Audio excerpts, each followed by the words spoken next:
నమస్తే, welcome to our channel. Pawan Kalyan గారికి అధికారంలోకి వచ్చి 1 సంవత్సరం అయినప్పటికీ ఇంకా ఈ రాజకీయాలు అబ్బినట్టు లేదు. ఆయన చేతిలో చాలా కీలక శాఖలు ఉన్నాయి. ఒకటి పంచాయతీరాజ్ శాఖ. పంచాయతీరాజ్ శాఖ మంత్రిగా ఉంటే ఏం చేయాలి? ఎవరెవరికైతే సీసీ రోడ్లు కాంట్రాక్ట్ ఇస్తున్నారో కాంట్రాక్టర్ల దగ్గర కమిషన్లు తీసుకోవాలి. ఇంకొకటి అటవీ శాఖ చేతిలో పెట్టుకున్నాడు. అటవీ శాఖ చేతిలో ఉంటే ఏం చేయాలి? ఎర్రచందనం స్మగ్లింగ్ చేయాలి.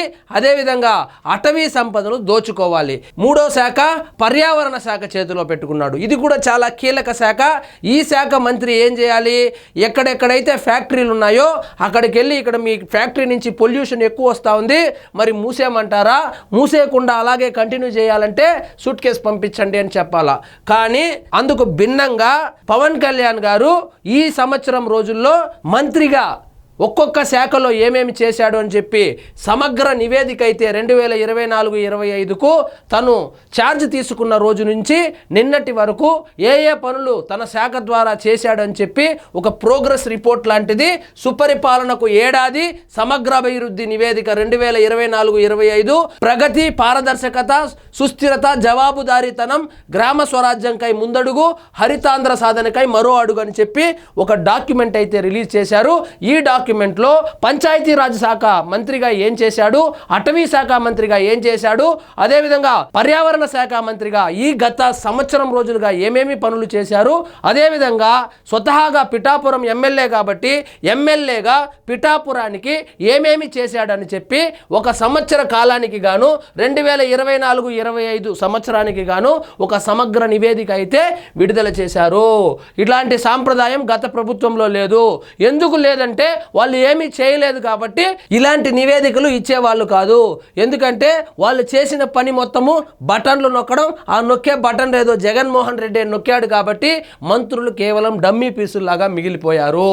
సో ఇక్కడ చూడండి, 2024-25 సంవత్సరానికి గాను ఆయన పంచాయతీ రాజ్ మంత్రిగా ఛార్జ్ తీసుకున్న నాటి నుంచి నేటి వరకు ఏమేం చేశాడో ఇక్కడ చూడండి. గత ఏడాది కాలంలో పంచాయతీరాజ్ ఇంజనీరింగ్ శాఖ చేపట్టిన అభివృద్ధి కార్యక్రమాల నివేదిక అని చెప్పి ఒక లిస్ట్ అయితే ఇచ్చారు. గత సంవత్సర కాలంలో దాదాపుగా 1312 కిలోమీటర్ల మేర 449 బీటీ రోడ్ల పని పూర్తి చేయడం జరిగింది. వీటిలో 344 రోడ్లు 419 ప్రాంతాలను కలుపుతూ వారికి తొలిసారిగా రోడ్డు సౌకర్యం కల్పించడం జరిగింది. తొలిసారిగా రోడ్డు సౌకర్యం కల్పించడం జరిగిందంటే స్వతంత్రం వచ్చిన తర్వాత తార్ రోడ్డు ఎలా ఉంటుందో కూడా చూడనిటువంటి గ్రామాలకు సైతము దాదాపుగా 1312 కిలోమీటర్ల మేర 449 బీటీ రోడ్లు వేయడం జరిగింది.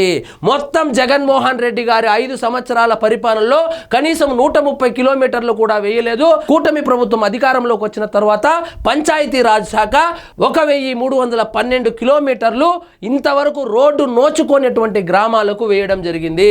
అదేవిధంగా 649.26 కోట్ల నిధులను పంచాయతీ రాజ్ ఇంజనీరింగ్ శాఖ అభివృద్ధి పనులకు వెచ్చించడం జరిగింది.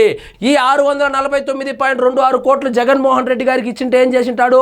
ఏదో ఒక బటన్ కింద పెట్టి నొక్కింటాడు. కానీ కూటమి ప్రభుత్వం అలా చేయకుండా 649.26 కోట్ల నిధులను పంచాయతీరాజ్ అభివృద్ధి పనులకు వెచ్చించడం జరిగింది. అభివృద్ధే నోచుకోనటువంటి ఆంధ్రప్రదేశ్ ఏదైతే ఉందో గత 5 సంవత్సరాలుగా ఇప్పుడు అభివృద్ధి పథంలో దూసుకెళ్తోంది. ఇక చూడండి, కేంద్ర గ్రామీణాభివృద్ధి శాఖ నుంచి వివిధ కార్యక్రమాలకు అందుకున్న నిధుల మొత్తము 589.52 కోట్లు. ప్రధానమంత్రి గ్రామీణ సడక్ యోజన PMGSY ద్వారా అందుకున్న నిధులు 475 కోట్లు. ఇలా ఎప్పుడైనా గత ప్రభుత్వంలో ఇన్నిన్ని కోట్లు గ్రామీణాభివృద్ధికి వచ్చినటువంటి దాఖలాలు ఉన్నాయా? లేవు. ఢిల్లీకి వెళ్ళేవాడు, కేసుల గురించి మాట్లాడుకునేవాడు, అప్పులు తెచ్చుకునేవాడు, బటన్లు నొక్కుకునేవాడు. కానీ ఈ ప్రభుత్వము ప్రధానమంత్రి గ్రామీణ సడక్ యోజన కింద దాదాపుగా 475 కోట్లు తెచ్చుకుంది. అదేవిధంగా RCP LWEA కింద 73.32 కోట్లు తెచ్చుకుంది. ప్రధానమంత్రి జనజాతి ఆదివాసీ న్యాయ మహా అభిమాన్ ద్వారా అందుకున్న నిధులు 41. ,20 కోట్లు. ఆదివాసులను గత ప్రభుత్వము కేవలం గంజాయి సాగుకు మాత్రమే వాడుకునేది. కానీ ఇప్పుడు ఈ కూటమి ప్రభుత్వం ఏర్పడిన తర్వాత పవన్ కళ్యాణ్ గారి ఆధ్వర్యంలో ఆదివాసులను కూడా అభివృద్ధి పథంలో నడిపిస్తూ ఉంది.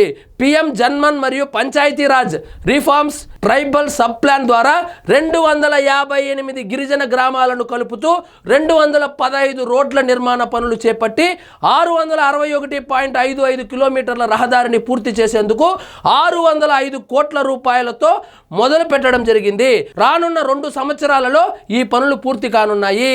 ఎక్కడ గిరిజన ప్రాంతాల్లో రోడ్లు వేసేస్తే వాళ్ళు బాగా చదువుకొని గంజా సాగుకు దూరం అవుతారో అని చెప్పి ఉద్దేశంతో అభివృద్ధి చేయకుండా రోడ్లు కూడా వేయకుండా వాళ్ళను కేవలం గంజా సాగు కోసమే వాడుకున్నటువంటి ప్రభుత్వాలు చూసాం. కానీ ఈ కూటమి మంచి ప్రభుత్వము గిరిజన గ్రామాల మీద కూడా దృష్టి పెట్టి అక్కడ కూడా రోడ్లు వేసి అక్కడ కూడా అభివృద్ధి కార్యక్రమాలు చేపట్టడం జరుగుతోంది.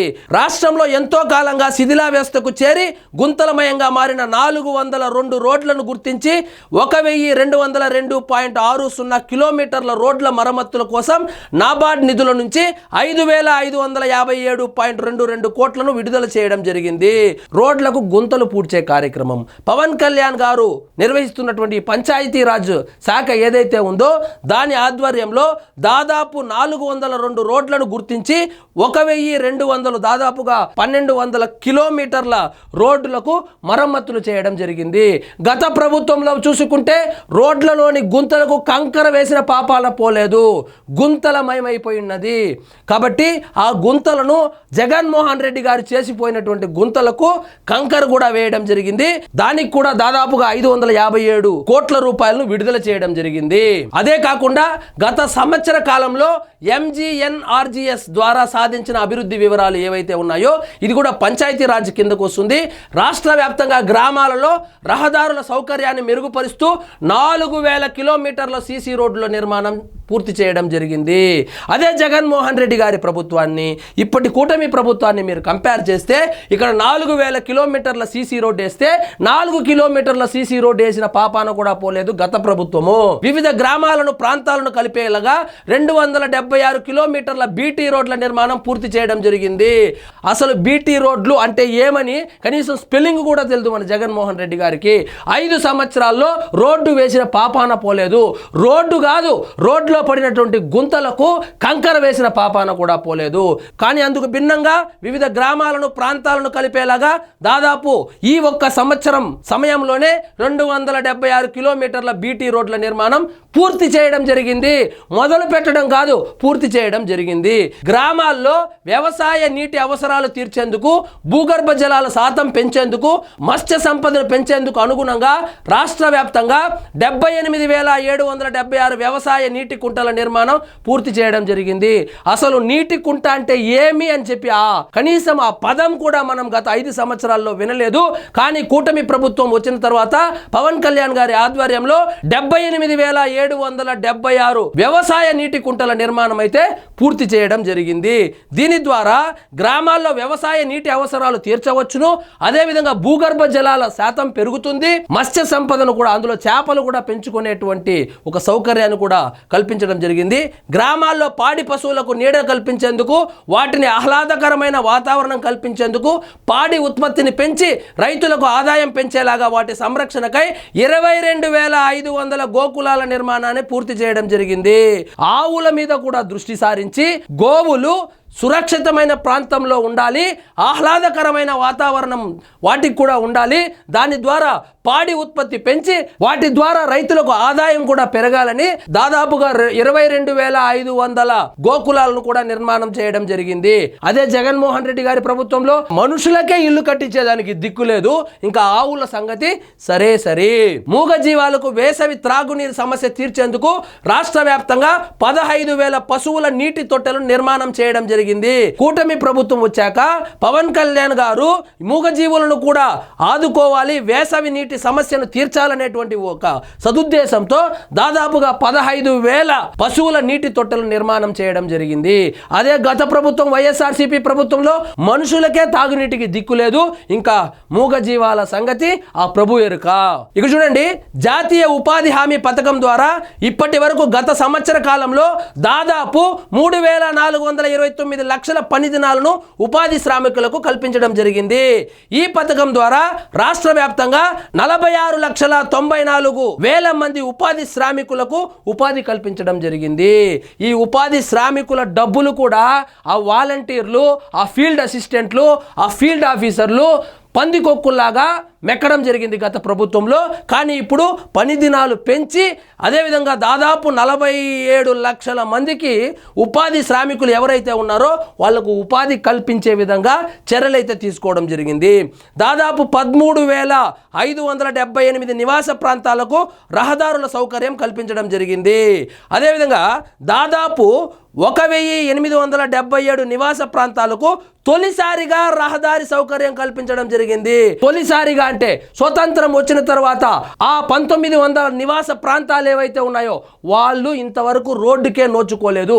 అలాంటి ప్రదేశాలను కూడా గుర్తించి వాటికి కూడా రహదారి సౌకర్యాన్ని అయితే కల్పించడం జరిగింది. 1,137 గిరిజన గ్రామాలకు రహదారుల సమస్యను పరిష్కరించి వారికి డోలీ వెతలు చెరిపేసి అభివృద్ధి చేరువ చేస్తూ విద్య, వైద్యం, ఉపాధి సౌకర్యాలకు చేరువ చేయడం జరిగింది.